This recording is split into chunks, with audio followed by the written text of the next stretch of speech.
கவலைங்கிறது எல்லாருக்கும் ஒரு பொதுவானது தான். ஆனால் கவலைப்படுறதுக்கு கவலைப்படாமல் வருமோ அப்படின்னு நினச்சிக்கிட்டு சில பேர் மனசை குழப்பிட்டு கவலைப்பட்டுகிட்டே இருப்பாங்க.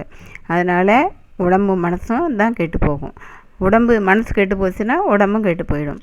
ஆனால் அது இது வரப்போதோ அந்த நிமிஷத்துலேருந்து நம்ம கவலைப்படுறதை விட்டுட்டு முன்னாடியே வருமோன்னு நினச்சி கவலைப்பட்டு உடம்பையும் மனசையும் அன்னைக்கு நடக்கிற செயலையும் நிறைய பேர் இழந்திருப்பாங்க.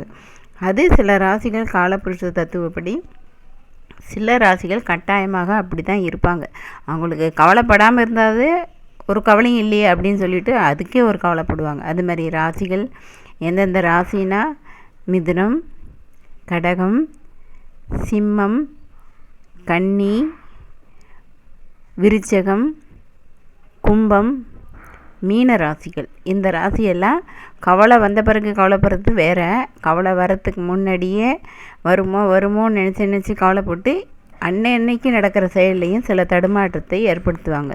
அதனால் அவங்க கவலைங்கிறது வந்த பிறகு ஏற்படுறது வேறு. ஆனால் வரத்துக்கு முன்னாடி அதை நினச்சி கவலைப்பட்டு உடம்பையும் மனசையும் அன்னன்னைக்கு நடக்கிற நிகழ்ச்சியையும் தவற விடுறது இந்த ராசிக்காரங்க. அதனால் அவங்க மனசை ஒருநிலைப்படுத்தி திருத்திக்கிட்டால் தான் அது கொஞ்சம் ஓரளவாவது கட்டுப்படும். ஆனால் இயற்கையிலே அவங்களுக்கு எதானாலும் ஒரு கவலைப்படுற ஒரு தன்மை தான் இருக்கும்.